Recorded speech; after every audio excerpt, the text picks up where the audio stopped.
Check.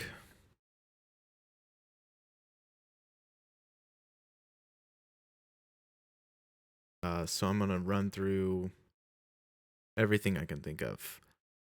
It'll all be in one video. It'll be really condensed. So I don't suggest this for beginners because it's not really aimed at beginners. So, let's go ahead and check out.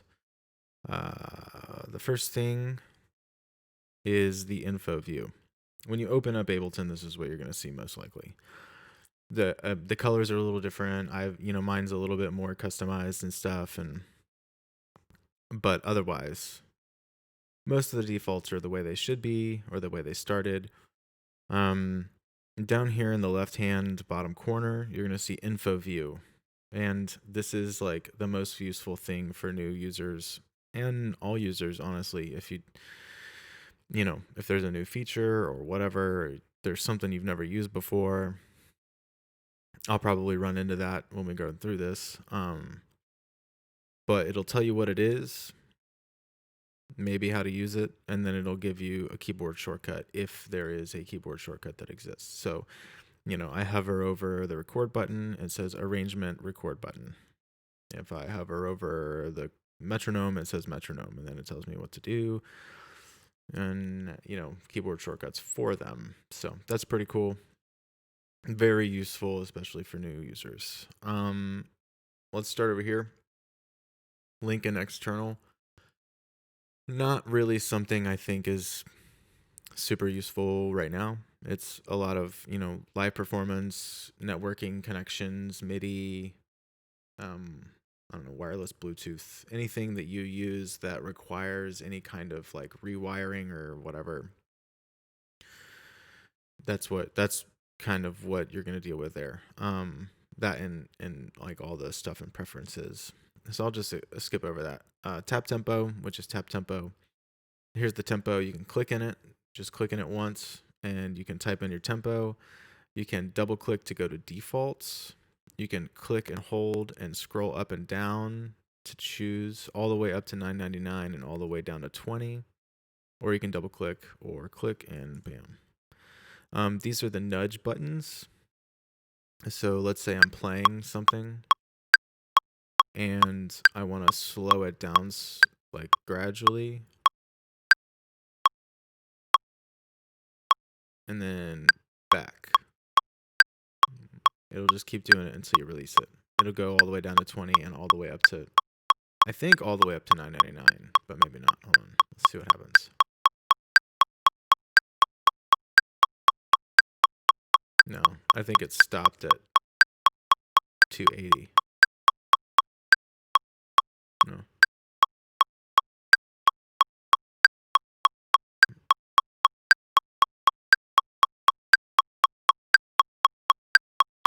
No, it's like 220, 240. Okay, anyways. Those are the nudge buttons. Useful for live and also very useful, and I have used it for sound design. Because then you can like resample something and change the tempo around and mess with it, and then unwarp the new sample and rewarp it to this tempo so that all of those changes and all of those like unique things about it, it's not something that you could get normally, which is why I love Ableton. It's like an open world kind of scenario where like it allows you to do, I mean, the possibilities are sort of endless in this program.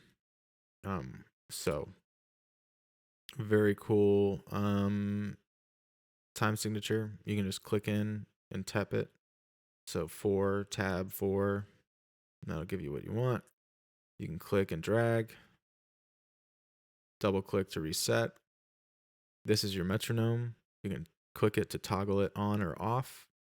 There are options in that drop down arrow. Count in 1 bar, 2 bars, 4 bars, or none.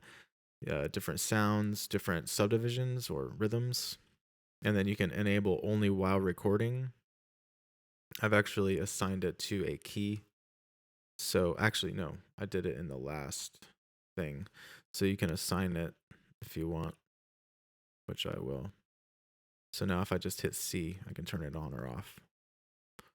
And then global quantization. This is again great for live performance um when you're launching clips and stuff, because what it does is it defaults to 1 bar. So if you use this, and let's say I'm like in the scrub area, that's what this is called. If I'm in the scrub area and I start right here and I want to go over here and I just click, it waited till the next bar. I clicked between the bar, it waited till the next bar to start it. So that's again really good for like launching clips and that kind of thing. But um in here, I don't really know. I mean, that's the one use for it. There are some other uses for it. I don't know if you're like doing sound design or you're using dummy clips or something like that for automation. You can use it. I don't know. Otherwise, I don't see much of a use for it. Um, for myself. Um, and then let's see here. This is follow. This is the follow action. So if you're like playing through something, it'll just follow it. If you turn it off, it won't. So I have it off if like, because like if I'm like trying to, you know, work on a kick or something and it just keeps, I want to like do fades, and let's say I'm like really zoomed in here, like trying to work on some fades or something on, you know, a sample, it will stay there while I just keep playing it back. But if I have this on, it's just like where I have to keep going back and I can't see what I'm doing, so it's kind of annoying. You can pinch and zoom in and out. You can also do that up here. If you go up to this, what does that say? Beat time ruler. You can use that as a zoom, just like clicking and dragging, and then same thing here up in the it's the overview area. So if I have like clips here, it'll show my clips. You can zoom in and zoom out and go left to right like that. It looks different if you have a bunch of clips. Like if you have like 50 tracks and all different colors and stuff, it's kind of pretty. This is so I'm gonna stop there and I'm gonna go over here. This is the search bar, which is also super useful for anyone really. Tapping and typing is like a common thing in Ableton, so you can search in here for anything. Let's say I want to kick, and I can just like go to all results. You can also like click out of here and just hit Command F. And if you do that, it will go to all results automatically. And if you just want a snare, it'll give you a bunch of snares alphabetically. Or you can go into your folders and find your snares and whatever you want to do. So you can also use that similar idea when there's like a drop down menu, like here's outputs. You can just like, oh, there's not a lot, but like let's say I want to go to audio track. Let's say there are like 50 tracks, but I know I want to go to like, you know, the Vox track. Then I just start typing Vox and it's there, and then I hit enter. That happens kind of often. You can find drop downs that you need to like type things in, and it just makes it a lot easier and quicker. So you have your favorites up here. You can create favorites. So like let's say that I'm in here and I want to add more drums. Let's say I have this like Tom Cosm stuff. So let's say I wanted to add all the drums to it. Hi-hat. percussion, room shots, snares, toms. Cool. I'm going to right click and then I'm going to put all those in drums. And now in drums, I have all that stuff. And so, and then you can make different folders like that. I kind of already have my sample folder set up sort of like that, but it is helpful. Like, especially if you have like multiple like loop masters and Vengeance audio and all that stuff, and you just want it all in one place, it's helpful. And then you can go in here and you can just search for, kicks, and then, all my kicks are in a similar place. All right, so that's the search bar. Let's go down on the categories. These are Ableton specific, and these are user specific. So categories, Ableton, places, user. So sounds and instruments are very similar. They have the same things, but sounds are listed as categories. Instruments are listed as devices. You can still drop down and find them categorized, but all of these are going to be collision devices. All of these are going to be analog devices. In sounds, you're going to get a mixture of operator and analog and collision and impact and all that. So, or sampler or simpler or whatever.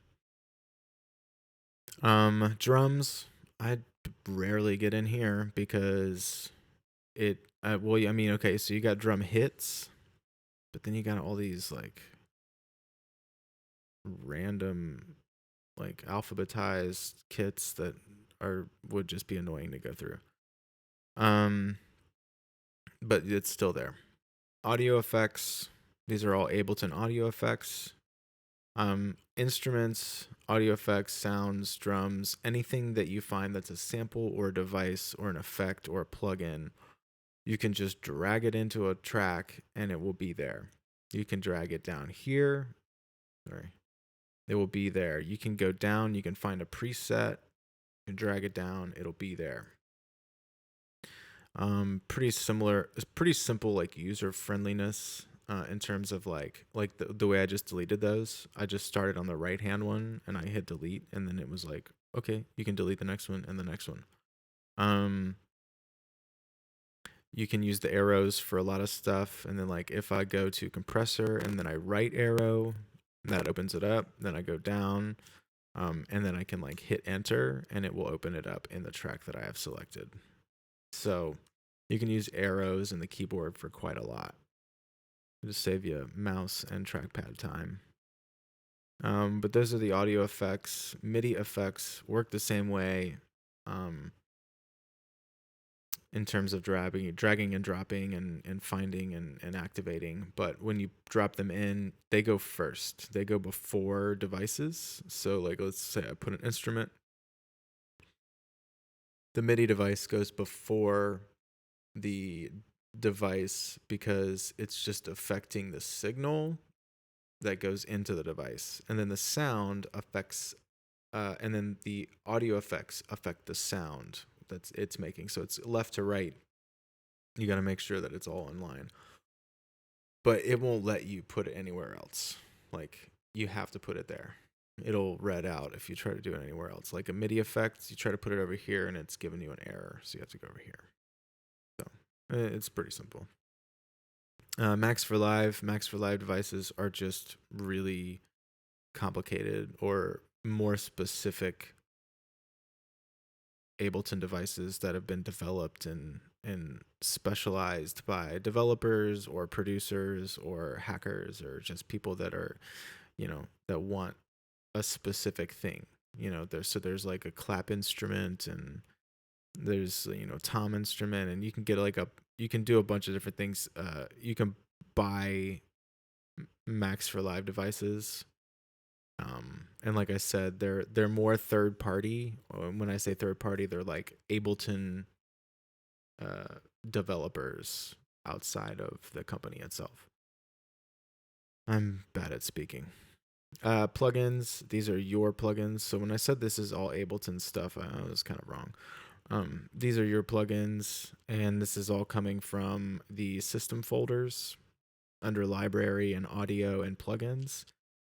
You can also create custom folders, and then you can like rescan, and you can do some stuff with it in preferences. I'll show you that later.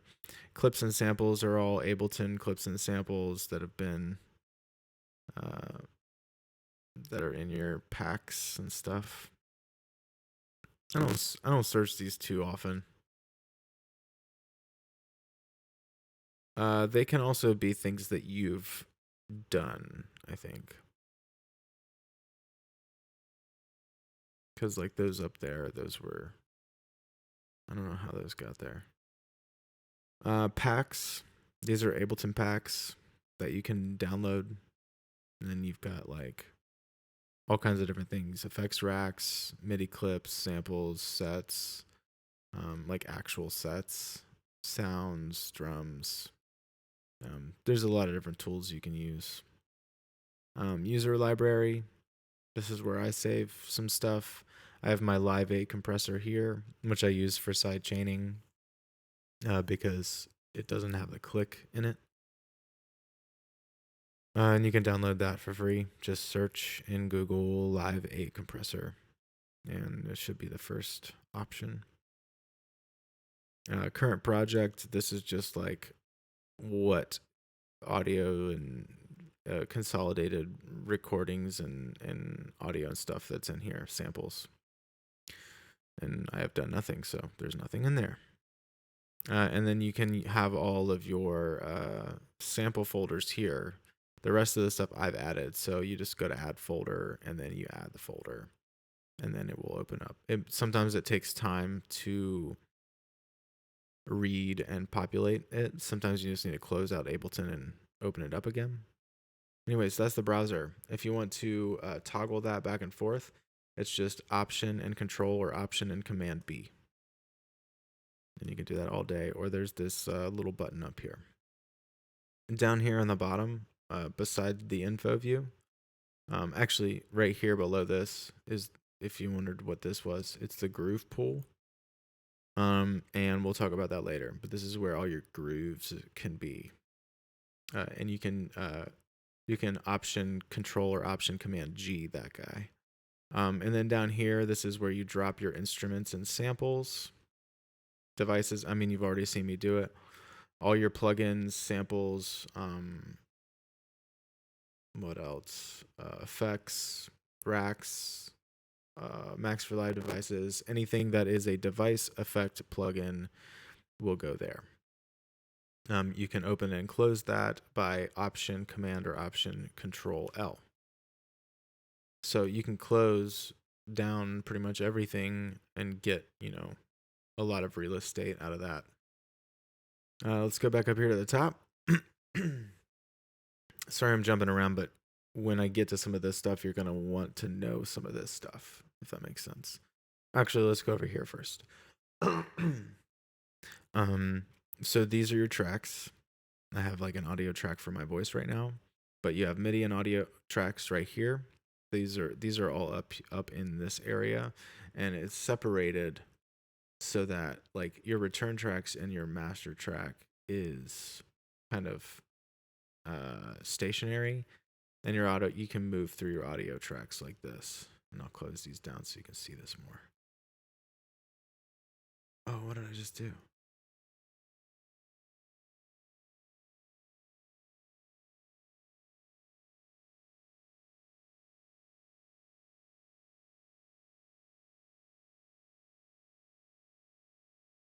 I just closed that down somehow. Oh.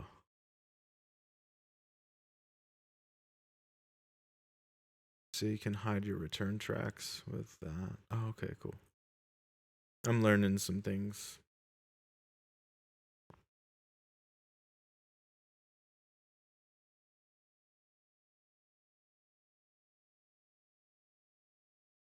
Okay. I'll figure it out later. There were some zoom features that were added in Live 10, so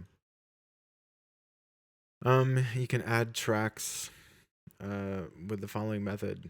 Command T is audio tracks, or Control T. Option Command T is return tracks, and Shift Command T are MIDI tracks. Anytime I say command, you can just replace that with control, most likely in Windows. So undo is just Command Z. As usual, redo is Shift Command Z. You can zoom in on a track. Okay, creating a MIDI track is Shift Command M, and you can zoom in on any selected clip by just hitting Z. And you can zoom out from that however you want.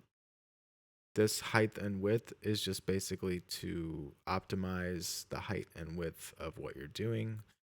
And it kind of like, I don't know. Anyways, that's all. You can multi-select tracks and collapse them and open them like this. Yeah, let's look at the tracks themselves. So you have inputs, channels, monitoring in, auto off. Like right now I have my monitoring in on my voice, so I don't even have to arm the track. It's just monitor in. Outputs for MIDI and outputs for audio, they're a little different. You can resample, which is just any audio that's playing in Ableton. It's like recording the master, but it's not. I don't really know how to describe it, actually. But I use that for sound design because you don't get any delay. You don't get any delay, and it's like real quick. And if you only want to hear one track, you just go solo it. So like if you hit the S key, that'll solo, and you can hit anywhere on the track. And I know it keeps muting my voice. Sorry. You can just click on tracks to delete them. These are the mute buttons on and off, solo, and record or arm the track. And that's about it. Automation is A. That will set up automation for you. And right now I'm in draw mode. Draw mode is B. That'll bring out the paintbrush or the pencil or whatever you want to call it. Let's go up here. So I talked about follow. This is your time. This is measure 53, quarter note 1, 16th note 1. Play, stop, record. You can start playback with record, or you can not. I don't, because I can just have that ready, and then I can just hit the space bar and record. This is MIDI overdub. So let's say I had a bunch of MIDI notes in here. Bam, bam, bam. If I have MIDI overdub on and I record,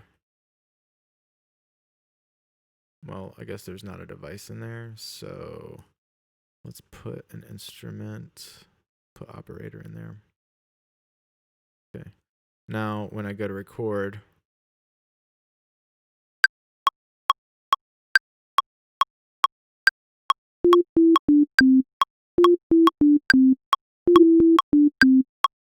okay, so it like overdubs. It keeps what's there already, unless you play the same note, and then it kind of messes with it. If you don't do that and you go to record, then it will delete it.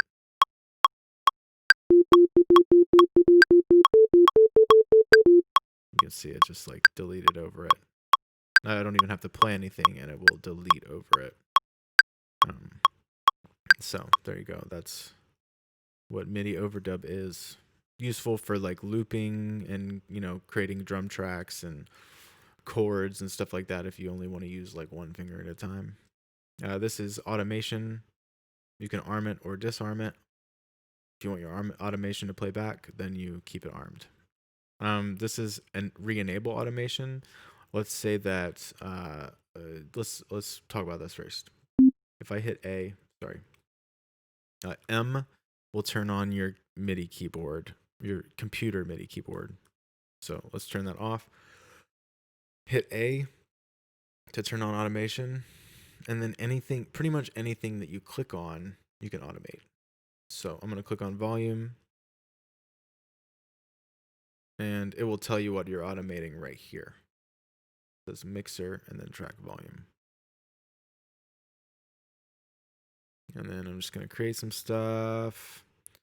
If you hold Option and you hover over a slope, you can create a curve. You can select points. I don't know why I'm getting this sound coming out of my mic. And you can move them up and down together. You can move them side to side. You can move one specific thing and it will overwrite whatever it's going into. I mean, it's the smoothest automation that I've dealt with for sure. I enjoy it very much. And then you can just delete. Bam. When you're in automation mode, you can, but it's not as easy to edit clips. So if I have that, I'm able to create a MIDI clip, but I'm not, like when I do this and I just like move it around, I'm only editing the automation information. If I get out of automation and I do this, then I can move around the audio, which brings me to my next point. In here, if you select below, this is like the handle.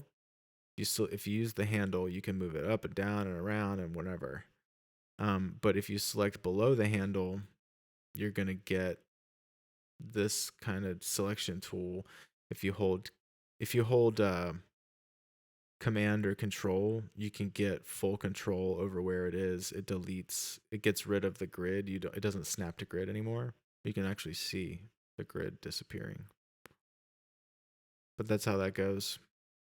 And then you can delete, move around, up, down. Well, you can't move them up and down. It just moves the selection. Anyways, like for audio tracks, similarly, let's just put a loop in there. I'm gonna use this later. Samples. Let's see if it's in drums.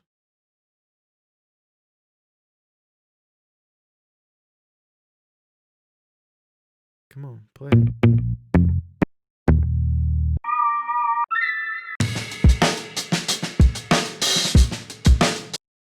All right, cool. So here's an audio track. It automatically warped it for me. So if you look in here, there are these little gray guys, and when I scroll over them, it gives me an option to move it or do something to it.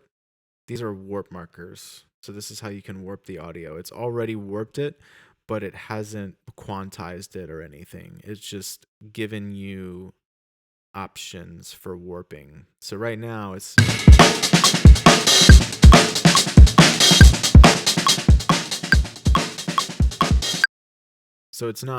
it's not perfectly in time.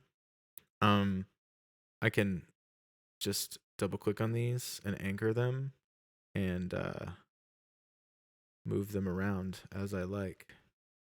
So I'm finding some kick drums and some snares, or what I think are kick drums and snares.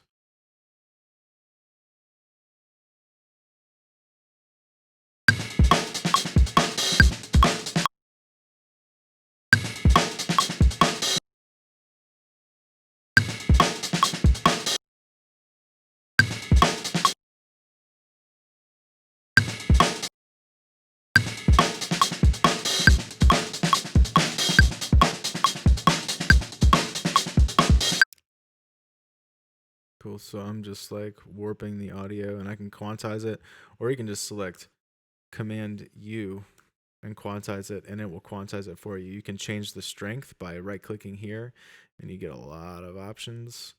And you can insert warp markers, whatever. You can do that on your own. But quantize settings, you can change the strength. You can change how it quantizes it. But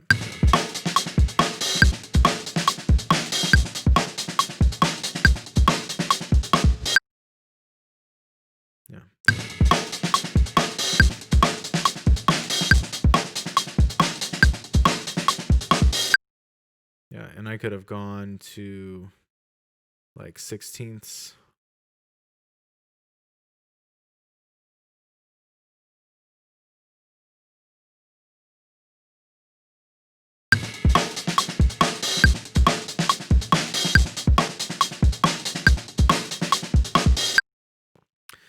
Okay, so that's just like that's the warp markers, and that's just like the introduction to that.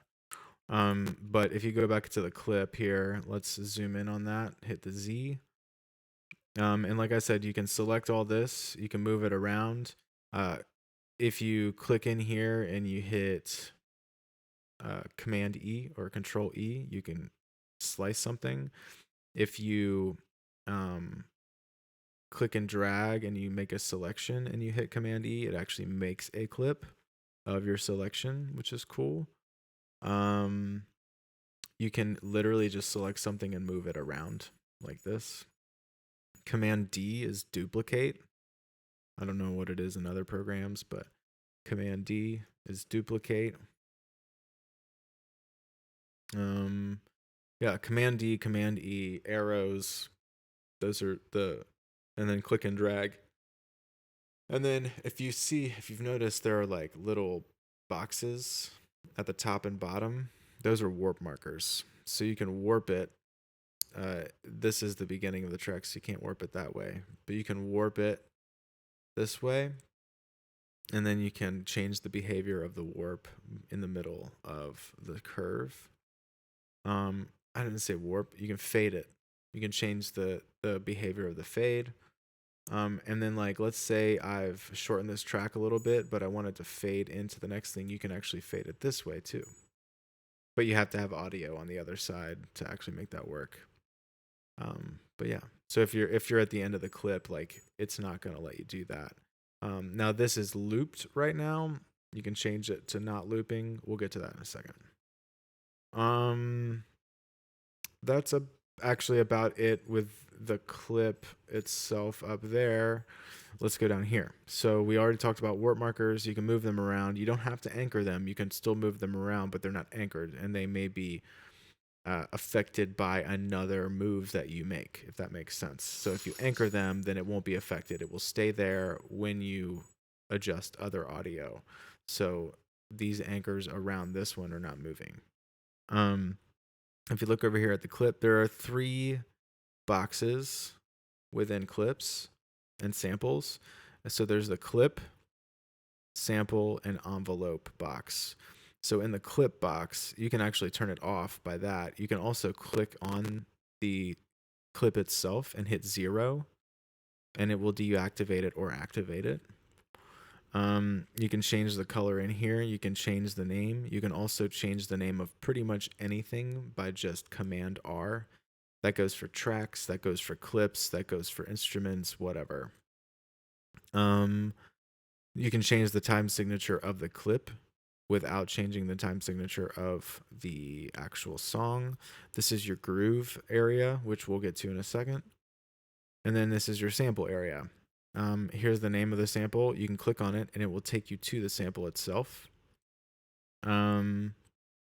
So maybe if you go to that sample and you're like, well, I liked the one that was next to it or whatever, then you can find it there. Edit would be if you had like a preordained sample editor that you had listed in preferences. I do not. You can save the file, you can reverse it, or you can just hit it and hit R. R is the reverse tool. So there's that. High quality, and then RAM, I think, just like loads it into your RAM, or I don't know. Actually, let's see. Clip RAM mode. If the RAM switches on, live loads the audio referenced by the clip into memory rather than reading it from disk. Yeah, that's what I thought it was. So it saves your disk a little bit. Transpose, you can go up and down with the arrow keys. You can do this. You can double click to reset it. You can also use shift, and this works in MIDI as well. When you're like editing MIDI, if you hold shift and go up and down, it goes by octaves, which is handy. Detune, volume, Same way here. If you hold shift, it will go up and down. If you double click, it will zero out. It will normalize it for you. Or what it thinks is normal. So you have to be, I would say you have to be consolidated first.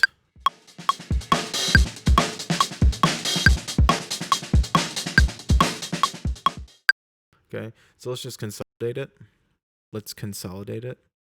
And so now it is the way I wanted it. And if you look here, it says negative 0.50 dB. That's how much headroom you have, and you can get rid of that just by double clicking, and now it's completely normalized and flat. Which normalized just means that it's the highest peak is at 0. It doesn't mean everything's at 0. You can warp or unwarp. If you unwarp it and then try to warp it again, oh well, it's consolidated, so it doesn't matter. Let's go back before it was consolidated. Okay, so if you unwarp it and then you try to warp it again, it's going to ask you, would you like to keep the clip's current timing? Which means, do you want to oh my gosh, do you want it to be at 140 or its own timing? If you want it to be at 140, you just hit yes, and then it will re-warp it at 140 the way you warped it, if that makes sense. So what did I just do? Oh, I rewarped it. I thought I consolidated. Okay, so now it's at 140. Oh,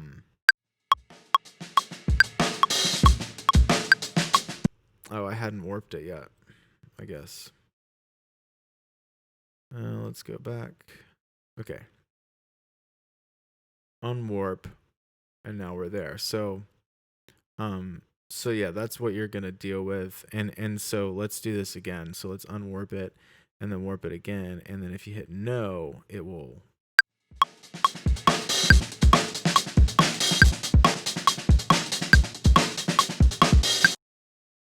So it goes back to warping it again. So that's all up to what you want to do.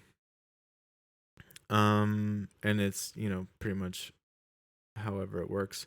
Now, I can only mess with like whatever's selected if I go to change the BPM. So if I unwarp it, then I can, and I warp it again, bam, no warp markers. Now I can warp it like this, all the way to 999, all the way down to 5.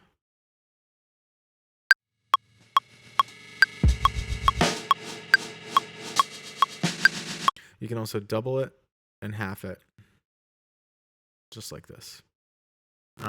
But let's do this. So I've made it really super slow, and this is a good chance to go through the warp modes.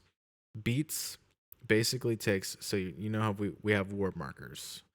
Okay, so this is what it detects: transients to help you quantize and edit the audio.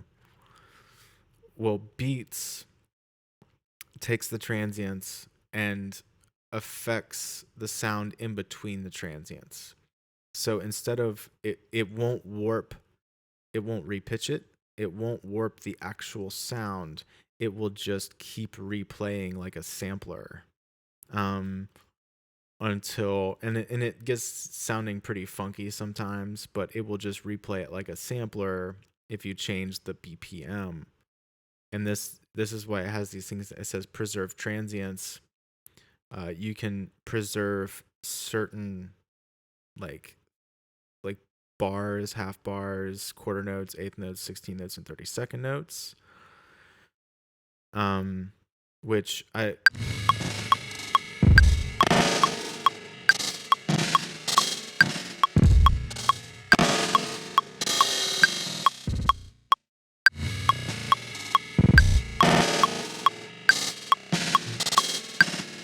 so you can hear the eighth notes now.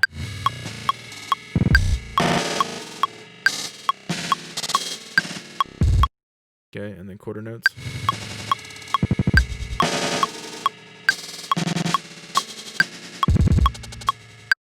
And you can also hear where like there's pretty much like um every one of these transients is a 16th note pretty much in the original. So it took that and it warped those 16th notes. So you're hearing those 16th notes running back and forth. So if you see it down here, it goes forwards and backwards. If you change this to forwards and forwards, it'll just repeat it over and over again.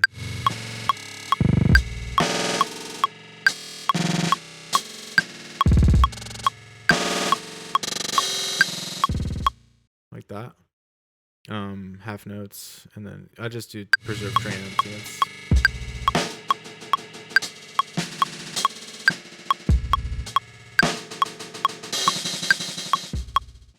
So you can get some pretty interesting stuff out of that. If you go here, it's just a one shot. It works like a sampler. It's just a one shot here. It doesn't repeat anything. And then you can fade the transients here. So at 100%, it plays all of that transient, or all of the transient to the next transient, but then, or to the next warp marker. But then you can adjust that. So if I speed this up,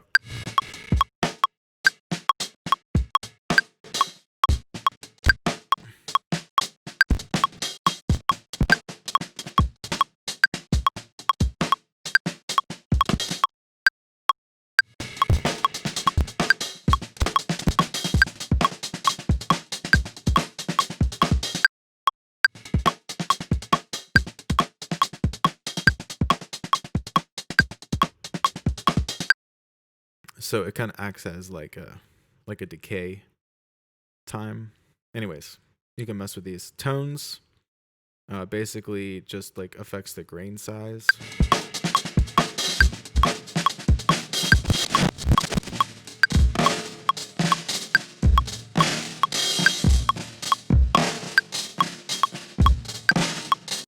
Okay, and then texture is the same, except it adds flux in between so the grain sizes are bigger. You can make them bigger and smaller.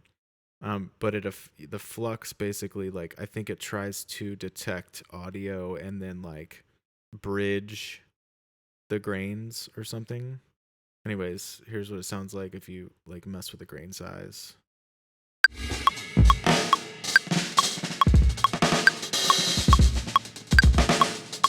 And then like if I nudge it down,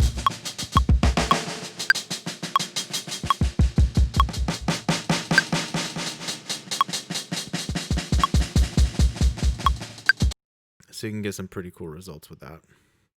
And then repitch. If you slow it down, it repitches it down. If you speed it up, it repitches it up.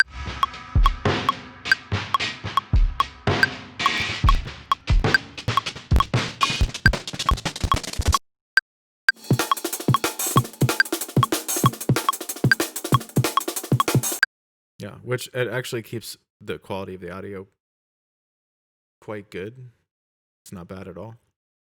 And then Complex and Complex Pro does the best at just like trying to preserve the integrity of the audio, timing and everything. So I suggest Complex and Complex Pro at least taking a look at it when you're warping. If you're having any issues, just take a look. And sometimes it can mess with the audio, sometimes it doesn't. Like here it is.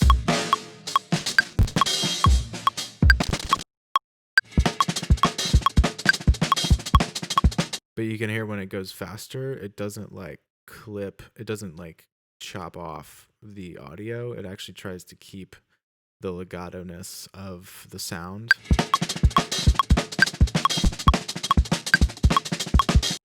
Pro allows you to try to preserve the formants and the envelope of the formants when you're repitching, like when you're transposing.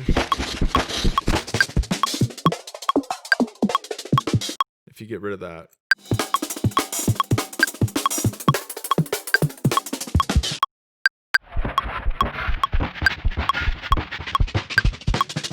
So Complex Pro just because it's pro doesn't mean it's like the best choice. Sometimes it's not the best choice. Anyways, those are the warp modes. You can loop. You have the start and end point of the clip, position and length of the loop. Envelopes, you can automate everything within a clip. So that's what envelopes is.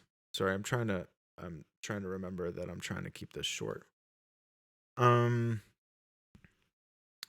did I miss? Grooves. Okay, so let's put this back in here as it goes. Okay, and let's quantize it.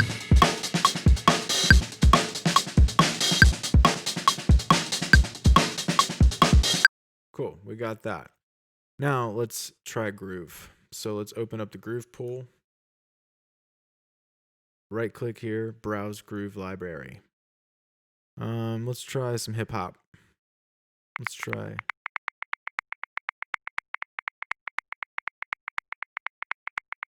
Yeah, let's add that down here. Ooh. Let's add that too. So not only does it contain timing, but it also contains velocity. So we're going to do that. Let's do the New York cut. I like that. Let's make the quantization 50 and the timing 50. And let's drag that into the groove and then hit commit. And now you got...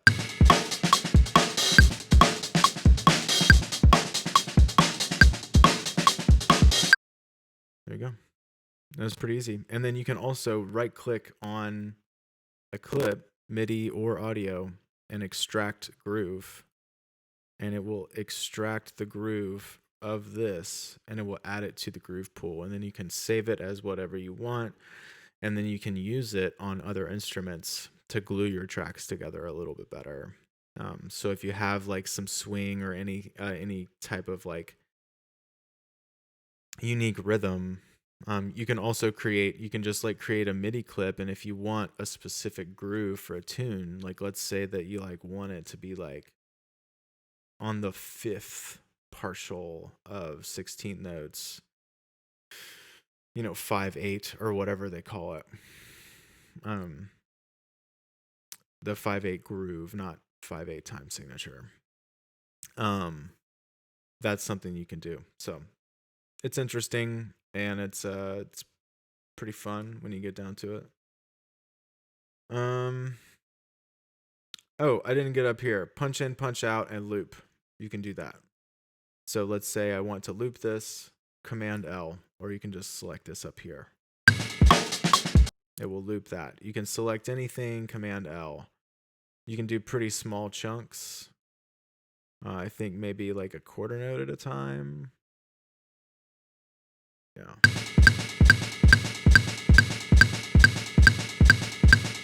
Yeah, quarter note at a time. That's how small it'll go.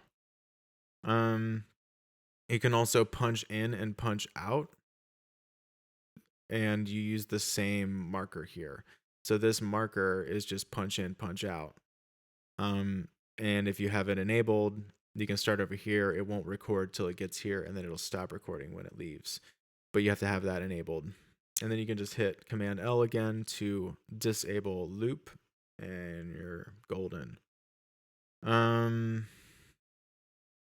These are just the loop starting point and the length of the loop, or punch in, punch out.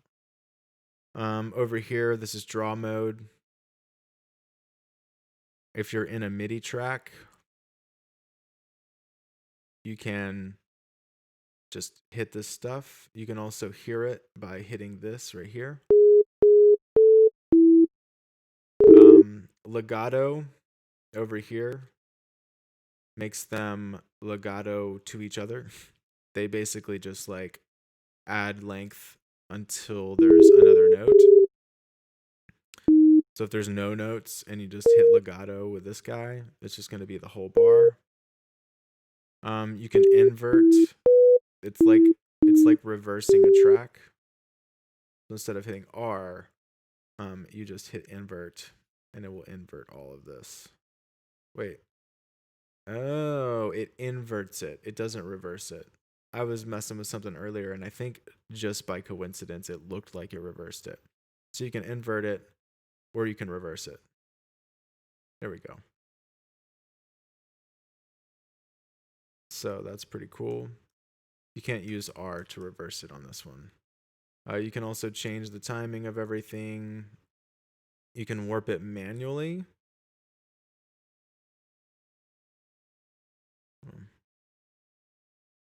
By selecting everything and then using this little guy. And you can actually reverse it that way. And it changes everything. In the MIDI clips, you can automate everything, including MIDI control. You can loop or unloop. You can do program changes, change the time signature. You can do grooves just the same. It's a lot like an audio clip. Freeze and flattening is just over here. Freeze track, flatten, and now you have audio. And if you consolidate this, then you can normalize it that way. And now you have an audio clip. And you can just undo and go back. And you're good. You can group tracks. Oh, what was I talking about? Oh, I was talking about MIDI. So if you're in the notes mode over here, select all of them, you can just hit B and you can just paint it across. If you're holding it, you can change velocity. So all the velocities down here. You can also draw in the velocity like that.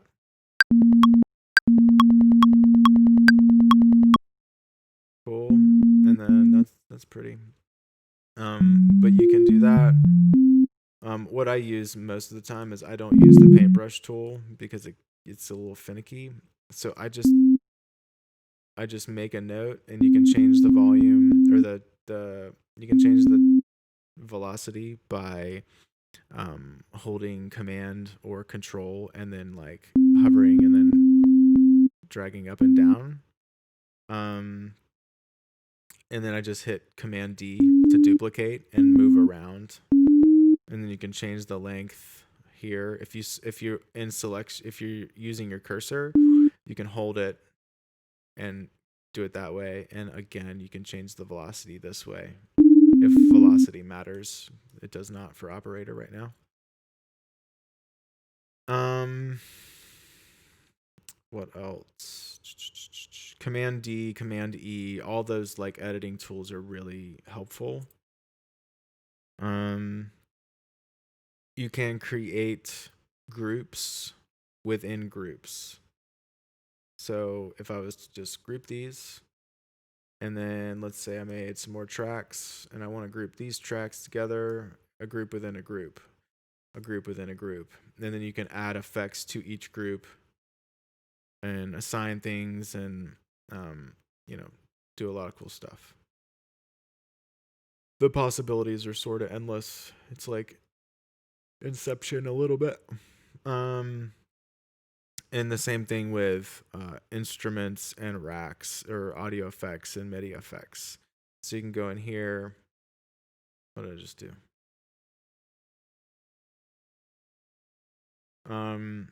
You can duplicate these. You can group these. You can group them within groups. So now we have a group within a group. And then you can like assign macro controls, map, this frequency to this. And this to this. And yeah, you can just like go all day.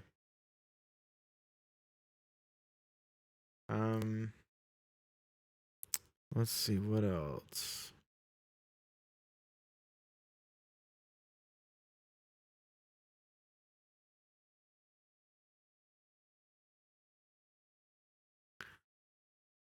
Let's go into preferences real quick. Oh, over here. Draw mode, we talked about that. This is your MIDI keyboard. Use M to turn that on and off. It's your computer MIDI keyboard. And then Command K or Control K is how you can assign keys. So anything that's oranged out here, click on it and then hit the key that you want to assign it to. And then you can change the parameters of it. And then MIDI is Command M. Same thing. Anything that's purpled out here or blued out, you can click on it and assign it to something. And then when you want to get out, Command M. This is your CPU meter, and then overload. And I think that's all I see that would be of any use. I'm sorry for taking so long, but hopefully I got to everything that you need. Oh, wait, preferences. Command or Control comma will get you into preferences, and that's where you can, assign your devices, configure your inputs and outputs, mess with your latency, link your MIDI stuff, files and folders stuff. It's all just, this is all personal preference, like how you set it up. The default settings are pretty good most of the time. Plugins, this is where you can create your plugin custom folder or assign your custom folder. You can rescan your plugins, record, warp, and launch. This is where you can set exclusively arming or soloing, the count-in, the bit depth, the file type, warps and fades, like how you want to, what's your default warp mode? Do you want to loop and warp short samples? Do you want to auto warp long samples? I chose off for that. Create fades on clip edges. Yeah, and then your licenses. So preferences, I would just take a look at and just, look around, and it's going to take, like, especially if you're new to this, it's going to take time and it's going to take some experimenting, but hopefully me just like showing you around was helpful, because you can get lost a little bit. My dog is losing his mind. That's all for today. And if you have any questions or comments, please leave them below. You can roast me if you want. But if you want to see something in the future, let me know and I'll try to make a video for it. Thank you.